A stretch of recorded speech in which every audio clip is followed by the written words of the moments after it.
For today's video, I'll be sharing my Betta fish care guide specific to Betta splendens because other varieties of Betta do have slightly different requirements, but they are the most popular type of Betta fish in the hobby, so hopefully this will be able to help a lot of people. So let's start with tank size, which is easily one of the most debated topics in the hobby. In my opinion, the ideal minimum tank size for a Betta depends on the specific Betta fish you plan to keep. For instance, my longtail Betta really wasn't able to swim that fast or that far as my short-tail Bettas, so I truly believe that he would have been perfectly fine in a 5-gallon or 20-litre rectangular tank. But on the other hand, my current short-tail Betta lives in an 8 US gallon or 30-litre portrait-style tank and seems perfectly happy, but she can swim further and faster than the longtail. Ideally, a rectangular tank is best because it offers more horizontal swim space, but we have to work with what we have available. As you'll see in these video clips, Bettas really don't hover at the surface of the water in their tanks, and they do make full use of the space that they have available, and they'll move through all levels of the water column. So just to try and give a solid recommendation that should suit most Betta fish regardless of their tail shape, and I would suggest going with a rectangular tank that ideally holds at least 8 US gallons or 30 litres if possible. I also want to quickly address a common myth that Betta fish will only use a small portion of the tank if they are kept in larger aquariums. In my experience, this simply isn't true, and Betta fish will make full use of all of the space in their tank regardless of how large the tank is. My longtail Betta fish Cooley is an excellent example of this because I kept him in 3 different tank sizes at different times within his life, and he constantly expanded his territory to meet the available tank space he had access to. Now keep in mind, he's always been the only Betta fish in his tank, so it's not like he's trying to set up a territory against another Betta, so he was free to roam all of the space, so if you do want to put a Betta in a larger tank, it will work perfectly fine. Moving on, and we get to the actual tank setup, and Bettas belong to the anabantoid family of fish, which means they have a labyrinth organ that allows them to breathe atmospheric air from the surface of the water column. But in addition to that, anabantoid fish, like Bettas, also like slow to even still water that has plenty of hiding spots in their environment. Now in the aquarium hobby, this actually works to our advantage because it helps us save money on the filter, because we don't need an expensive powerful filter for a Betta fish, and in fact they probably won't like the water flow that some high-end filters can produce. I personally use the Nicrew Slim hang-on back filter fitted with 30 ppi foam for my biological media and filter floss for my mechanical media rather than the cartridges it comes with. Sponge filters are another popular option that can work perfectly well, but I would recommend running them on a low-powered piezoelectric air pump like this one that I use on my undergravel filter setup if you're keeping a Betta. Not only are these very affordable and extremely quiet for an air pump, they also provide a gentle flow in the tank so it won't disturb your Betta or cause any stress. When it comes to hiding spots, things like driftwood, rocks, and either live or artificial plants all work well for Betta fish. If you're familiar with my channel, you'll know I'm a huge fan of live aquatic plants, so I usually use those along with some wood and some rocks in my tanks. If you are new to the hobby and want to try some live plants in with your Betta fish, then you can take advantage of the free Denali or Tropicid plant databases, and I link to both in the description. These let you filter their plants by category, so you can select the easy category, which gives you the greatest chance of keeping them alive in your tank, and then you can look for things that you like the look of, as well as check their heights to make sure they'll fit in your tank. But I would specifically recommend you check out types of Anubias, Echinodorus and Cryptocorenes because they tend to have the wide, broad leaves that Bettas do like to use as hiding spots. Floating plants are another excellent option that are generally easy to keep too, and my current Betta fish tank has Amazon frogbit with the long roots in it, but I've also used duckweed, water lettuce, salvinia, red root floaters and a few others without issue. Betta fish are native to Thailand, so most people will need to use a heater in their tank, and I keep mine at a temperature of 27 degrees Celsius or 81 degrees Fahrenheit. I've tried a bunch of different heaters, but because I do keep my Betta fish at a warmer temperature than everything else, I keep going back to the Fluval T-Series because it's more reliable at this water temperature. It's also important to note that Betta fish can jump out of their tank. To counter this, a lid is a good idea because it's the only real way you can guarantee the fish isn't going to jump out of the tank, but I take advantage of floating plants and kind of use them as a soft lid to discourage jumping. Other than that, you are pretty much free to do what you like with your Betta fish's tank to meet your needs because they are relatively easy to keep. So moving on, and we get to appearance, because Betta fish come in a wide variety of colours, patterns and tail shapes, which is a big part of their appeal.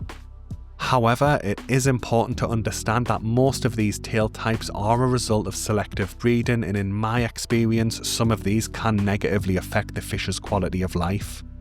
I do have a separate video comparing longtail and short-tail Betta fish, but to summarise, the longtail varieties definitely seem to struggle more. Unfortunately, their tails are not only heavier but far less streamlined than a short tail, which makes swimming more difficult. Personally, I do only plan to keep short tail Bettas moving forward because they have such an easy time getting around the tank and getting to the surface to breathe or get food. Moving on, and we get to water parameters for Betta fish, and personally I recommend that you pre-cycle your tank using something like the dark start method, and I link to my video going over how you do that in the description. But in short, you basically use an ammonia solution to simulate fish waste so you can build up the beneficial microorganism colonies in your tank so they'll be able to manage the levels of toxic ammonia and toxic nitrite that come from your fish's waste to keep your Betta safe. Unfortunately, many people buy their Betta fish and aquarium at the same time and put their Betta in an uncycled tank. While I don't recommend this personally, you can use the fish-in cycling method to keep your Betta fish safe during this period. This method is based around doing frequent water changes in the tank to keep water parameters safe and prevent your Betta being harmed while your microorganisms come up to the levels required to keep safe and stable water parameters. I don't actually have a guide on how you do that, but if you Google fish-in cycling method, there should be plenty of information available. As I mentioned earlier, I like to keep my Betta fish at a temperature of 27 degrees Celsius or 81 degrees Fahrenheit. While some sources do say they can tolerate cooler water, personally I don't recommend that you go below 25 degrees Celsius or 77 degrees Fahrenheit.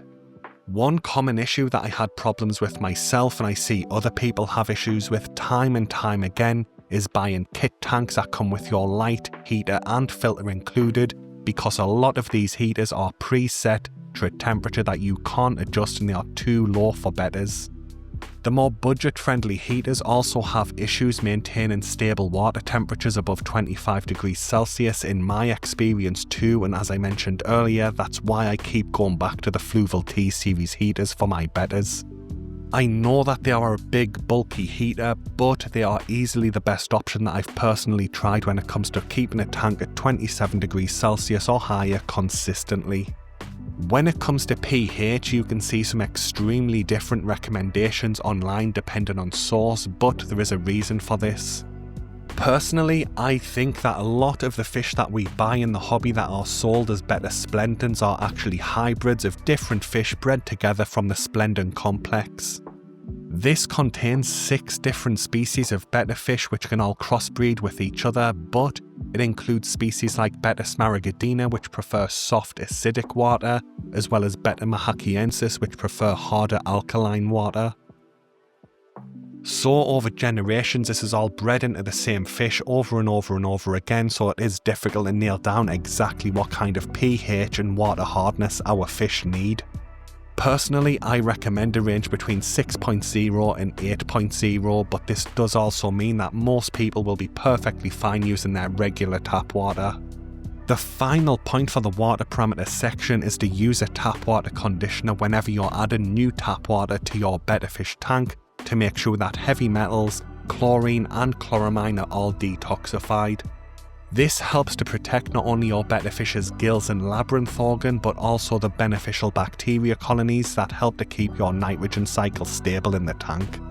I know that some sources do say that these conditioners may not actually be needed, but when you do the calculations to work out how cheap it works out because you need a tiny amount during water changes in nano tanks, it's just not worth the risk not using them in my opinion.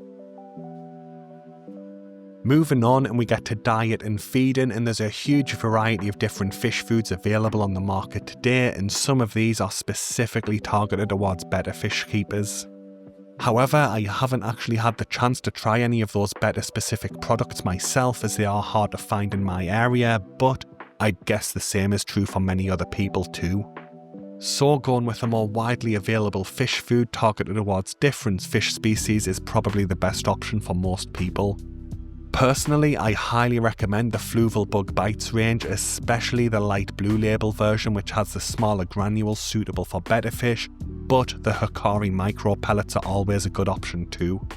I alternate between the two of them each day because they have different primary ingredients, which helps increase the overall nutritional profile for my betta. For a long time I also used to give my bettas a treat of bloodworms on a Sunday, but recently my current betta fish marmalade just seems to be ignoring the bloodworms and waiting for me to add more Hikari micro pellets to her tank. Portion sizes do change because the actual granule size of the two primary foods I use are different sizes. I usually give 8 Fluval Bug Bites granules or 12 Hikari micro pellets early in the day, usually around an hour after the lights for her tank turn on. Then later in the day, around an hour before the lights turn off, I do offer 2 more granules just to see how she reacts. I'd guess that around half of the time she just ignores them or maybe only eats one and the other one just gets eaten by the shrimp or snails in her tank, but if she does seem keen and gets onto both of the granules quickly, I will add more food later in the day. Next up is behaviour and personality, and while bettas are often labelled as aggressive fish, I found that each of mine have had their very own unique personalities. My first betta, Skittles, had a very strong prey drive and would constantly hunt the shrimp in her tank, so I eventually had to move the shrimp to a shrimp safe setup. My second betta fish, Cooley, was the complete opposite, and he would sit and watch the shrimp in his tank for hours without ever trying to eat one of them.